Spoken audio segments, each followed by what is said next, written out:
Hello everyone, my name is Josh and welcome to Whims. And today I'm going to give you two reviews, one that I'm going to be doing right now and one that I'll be doing later. My first review is going to be on Joker Folie, deux, and I'm going to do a little bit of a mini review on the original Joker released in 2019.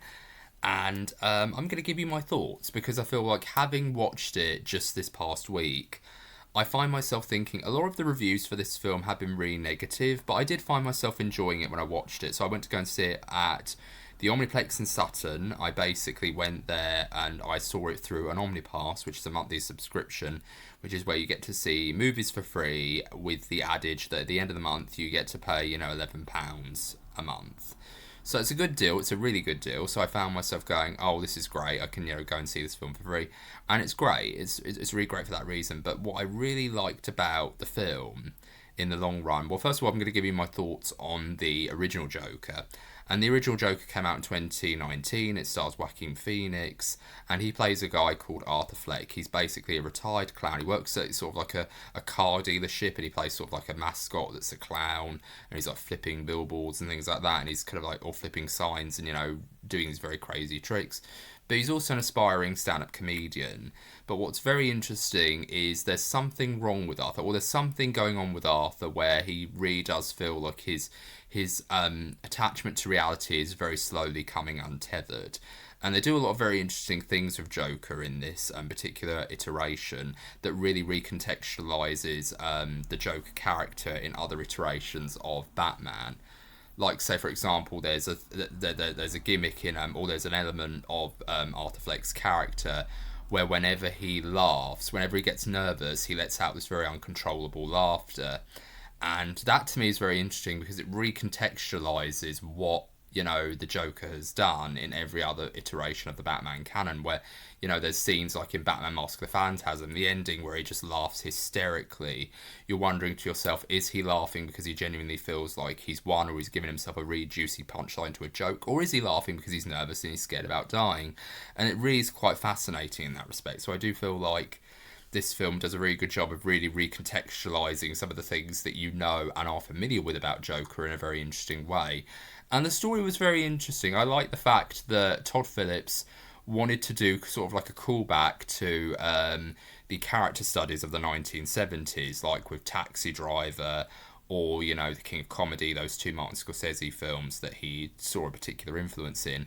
And both of them happen to star Robert De Niro, who plays a role in this version of Joker, but he plays more of a supporting role or more of a recurring role. And that's actually very interesting. But I really did enjoy the film. I thought it was very, intense. It was very dark, but it was also very funny in a lot of places as well. And it managed just to do that in a very darkly comedic effect. And it was very good. Folie, deux is not in the same league as the first one, but I do feel like it does do a lot of stuff. It's kind of like with the first film, where my general consensus is it's not perfect, but it did enough well to the point where I could say, well, yeah, it's worth a watch. It's worth at least watching once. But I do feel like this film, in some cases, it's a step up, but in some cases, it's a step down. So one of the things that I really did like about the film, which I didn't really think would have worked, was the jukebox musical element. So what a jukebox musical is, if you don't know what that is, it's basically you take songs that previously have existed or are in sort of like public circulation, and you basically put them into a story where you basically try to weave a narrative around it. A really big example of this is films like Moulin Rouge, which is where essentially you've got this very glamorous world and they're singing things like Lady Marmalade and things like that. And it really does go in that sort of realm where they do take these very, public, songs in the public domain, songs in the public awareness, and they basically weave a story around it.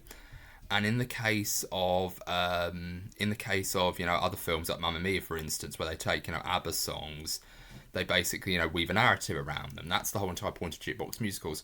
And the songs here are very well done. I feel like the way they use them, and they use them with Harley Quinn and with Joker, and I love how they weave it into the story of, they're doing this program where they try to incorporate music into the lives of the patients at this Arkham Correctional Facility, where they take all these crazy people, all these people who are quite deranged and quite, kind of quite, down and mentally not very there, I think. And they take these very disturbed people, and they basically try to inject positivity and colour into their lives to help them cope with their condition.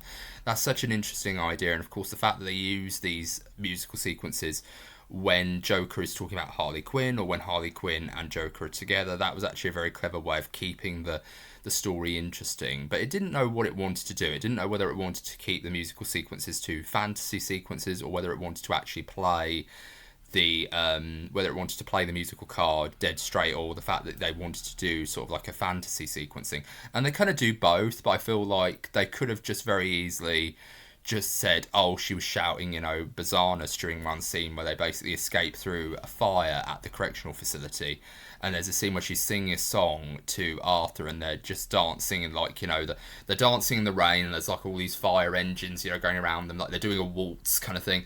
And it's in the trailer, when you see the trailer for Folie, it's kind of like that sequence, and she's singing a song to him, and there's a moment where they rush up to the gate and they start climbing, but then all the cops come in and they're like trying to get them down, and she's singing the song. And then at another scene in the film, when Joker's being interviewed, they go, oh, this character that was singing for you, she has a real eye for you, doesn't she, this Lee Quinzel character? And it's like, really, you're kind of playing the card that, oh, she was actually singing there? And it just kind of made me think there could have been some very interesting points of view as to what she was saying when you don't take the singing filter off. They could have done some very interesting things there. But I feel like it's kind of a bit mixed. So I do get why people don't like this. It kind of goes into things that are very half measure feel, where it's like, if you want to play the musical sequences dead straight and have characters actually sing live and go like, oh yeah, we're in this very realistic world, very harsh and very gritty world, let's do a musical number or something like that, go for that. If you want to do it where it's a sort of dream sequence kind of thing, although I think it's much more interesting if you do it sort of like as a fantasy sequence kind of thing, because that's always worked, even in shows where it feels very kind of off or very strange, it still works, like having it be a fantasy sequence. Go with that, like go with one or the other, don't do half measures. And I feel like that's something that I think really is a step down for this film, is they don't know whether to do it as a fantasy sequence, the musical sequences as fantasy sequences, or whether they want to have characters sing in the real world and dance and have fun, because they seem to do both, and it kind of feels a bit off.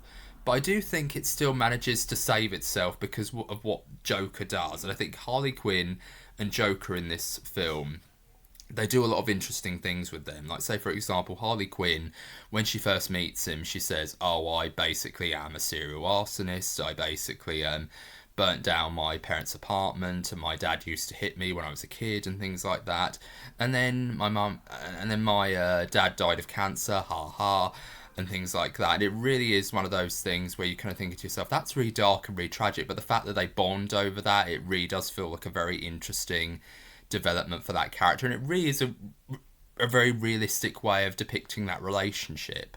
But then it's revealed later on that Harley Quinn wasn't actually saying that to it wasn't actually the truth, and she was actually just saying that just to get him on board and to inspire him to re-adopt his Joker persona. And I really like that. I really like the fact that it's kind of writing it in a way where it's like Harley Quinn is the manipulative one this time round, because in every other iteration of the Batman and the Joker and Harley Quinn relationship, it's always Joker who's the one pulling the strings. He's the one who sets the lead, and it's Harley Quinn who follows. And it's a very abusive relationship, mostly emotional rather than physical. But for the most part, it's very much Harley Quinn's the victim, or Harley Quinn's the one who's the subject of the abuse, whereas Joker's the one who's like causing the chaos and manipulating her, whereas it's the other way round this time round. And I really did find that really interesting, and I thought Lady Gaga did an incredible job, not just with her singing, which of course was phenomenal, but also she was able to give a really good performance and really kind of show you that this character is unhinged and she isn't very trustworthy. And I was actually more worried for what she was going to do rather than what Joaquin Phoenix, Arthur Fleck, was going to do, because I felt like Arthur Fleck was more the vulnerable one this time round, and he was the one sort of being strung along by her, but she was sort of giving him the illusion that he was in control. Like when they do in slow motion, when they run out of the burning building and they're sort of like holding hands and he's sort of like leading her, like in slow motion, like in the trailer, you have this illusion as if he's in control, but in reality she's the one who's pulling the strings. And I really like the fact that there's even a moment in the film where she goes, when he gets out, we're going to build a mountain and we're just going to create this entire kingdom of chaos. And I thought, well, a lot of people had the complaint of what's her end game. Well, here's the thing: there is no end game. The whole entire point of Harley Quinn in this version is she just wants to basically rebel against her posh as fuck upbringing and basically say to herself, well, yeah, I'm now, owner of everything. She gives the impression that she feels too privileged for her own good, because she is basically a monster and she's a ticking time bomb. But what's very interesting is that no one kind of brings her up on this. No one actually kind of tells her that, oh yeah, you're the one who's the problem. You're the real monster. Everyone sort of looks at her as the victim in this case, like with a lot of us how we see, the Harley Quinn and Joker relationship in other iterations. We always see, Harley Quinn as the victim, whereas in this one, she is the victim to everybody else, but in reality we know that she's the manipulator. She's the one who's pulling the strings. And I really liked it. I really liked the fact that, the rebellion for the Joker and them, saying that release Joker or justice for Joker in the courthouse. I thought that was a very good moment because it does a very good job for world building, because it feels like Joker, they're more in love with the idea of Joker than what Joker actually represents. Because to me, because the Batman universe has a very distinct law, that before Batman came along, the law enforcement was very corrupt, the politicians were corrupt, and it was originally the original City of Sin. Like, the cops and the politicians ran the institutions, the buildings, the financial times, the buildings, the financial zones, and things like that. Every single zone you can think of, they ran it all. But then, of course, they were also ran by criminals. The lawyers were run by criminals. The police were run by criminals as well. They were on the payroll of criminals. So it really gives you the intent that this place is really corrupt as fuck. Excuse my language. But I really did feel like this particular version did feel very believable, that they would jump on the bandwagon of Joker, because to them he disrupted the system, and they were like saying, yeah, the system's corrupt, screw you cops, and things like that. And I just really felt like that's what they were doing. They were really kind of just saying, oh, the Joker's the less of two evils, and we have to jump on this bandwagon and follow him, even though he may not be all that good for society as a whole. And I really found that kind of, very interesting and very unique. But I also kind of found there were, for every good thing it did things that were kind of like, oh, why is this character here? And I am actually going to say Harvey Dent being here doesn't really make a lot of sense. It just feels like, oh yeah, here's a character from the Batman universe that's just here for some reason. And they even have a little Easter egg where when something happens, they see half his face, burnt off. I thought, really? Did we have to see that? Did we have to see an iteration where he becomes Two-Face?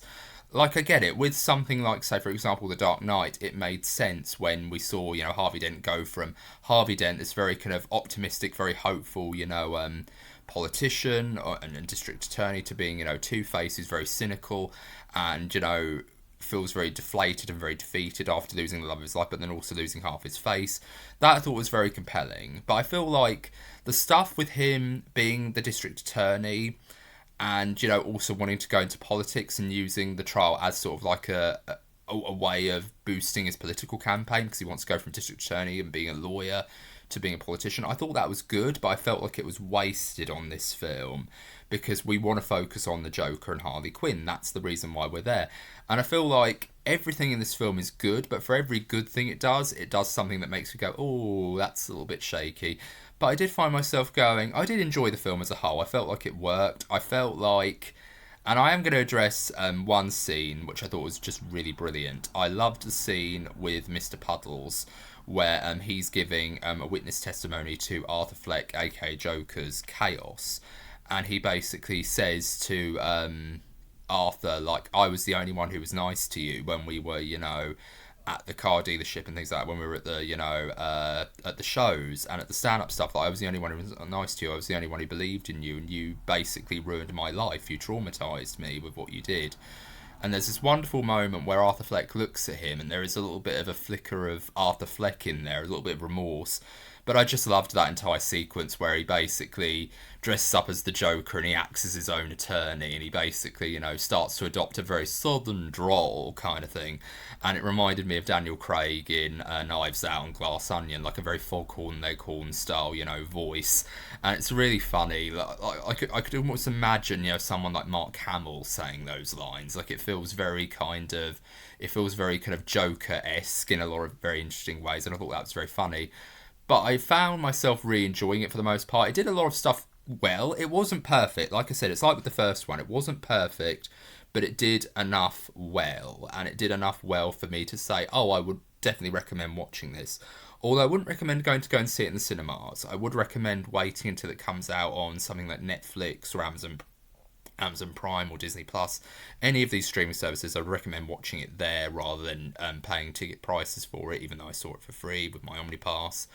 But I did feel like it's worth seeing at least once. It's kind of like with the original Joker where you can only see it once.